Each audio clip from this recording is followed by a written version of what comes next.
More and more people are concerned with the Wuhan coronavirus. For the past few days, it has been spreading around the world. Over 2,000 cases have been confirmed so far, and many more are to come, as it's the time of Lunar New Year when hundreds of millions of people travel to see their families. That's how it arrived here where I live, in Singapore, and also Thailand, Taiwan, the Philippines, Malaysia, Vietnam, Australia, and even to the other side of the world, Canada and the US.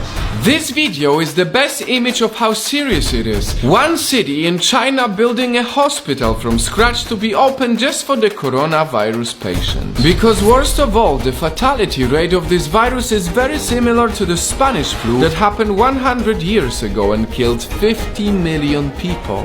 No, there is no way that it could get this bad, but it is essential that we understand the basics. Let's start by talking about how did this virus start. Coronaviruses are common among animals and in very rare cases can be transmitted to humans. What is a rare case? This is a rare case. A woman eats a bat soup in Wuhan. Why would anyone eat this? Why?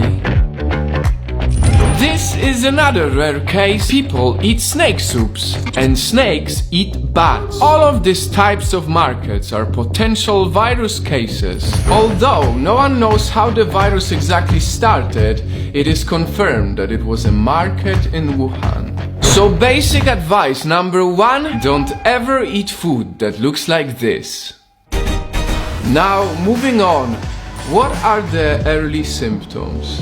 Fever, sore throat, runny nose, headache, cough. Pretty much a standard flu.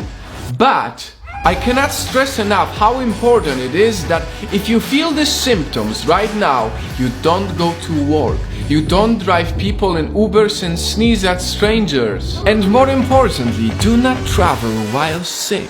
Basic advice number 2. When a deadly virus spreads around the world, it is everyone's responsibility to not underestimate any symptoms. Experts say that it could take years for a vaccine to be developed, and that's why we need to take it seriously.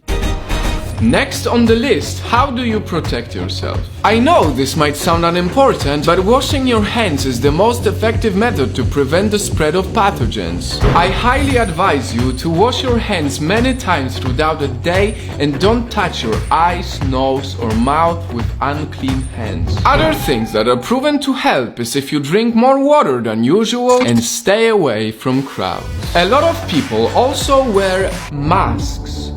But do they help? Any sort of mask will be better than no mask at all, but the truth is we still don't know exactly how the virus is spread, so mask is really much less effective than hygiene and awareness. Basic advice number 3 is do not underestimate this virus as it has a potential to be much worse. Take it seriously and spread awareness on social media and real life for other people to understand it. Even if we're not doctors, it is our responsibility to care about the things we should and shouldn't do. Don't eat bats, don't eat snakes, don't underestimate any type of flu. Wash your hands and spread awareness. These are some of the basic things we can all do as regular people. Let us wish all the best to the people who are affected by the coronavirus. I really hope that we all come together to prevent this from spreading even further. Not just the doctors, not just the specialists and experts, but also us, the regular people.